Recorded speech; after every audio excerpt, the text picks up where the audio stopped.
Hello guys, kumusta po? Kayong lahat, may tips na naman po tayo. Sana magustuhan ninyo ito, ang pagtukso kay Jesus.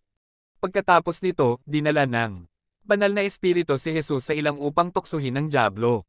Doon ay nag-ayuno si Jesus ng 40 araw at 40 gabi kaya nagutom siya.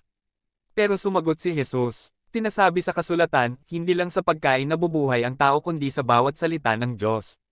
Mateo Kapitulo 4 versikulo 1 hanggang 2, 4. Dinala naman siya ng dyablo sa Jerusalem, ang banal na lungsod, doon sa pinakamataas na bahagi ng templo. At sinabi niya kay Jesus, kung ikaw nga ang anak ng Diyos, tumalon ka.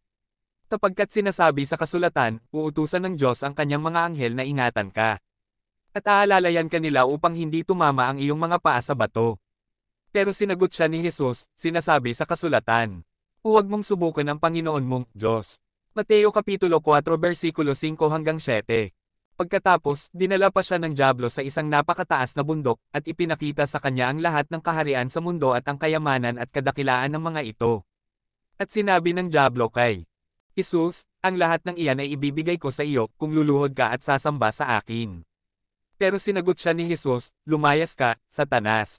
Sapagkat sinasabi sa kasulatan, isambahin mo ang Panginoon mong Diyos at siya lamang ang iyong paglangkuran.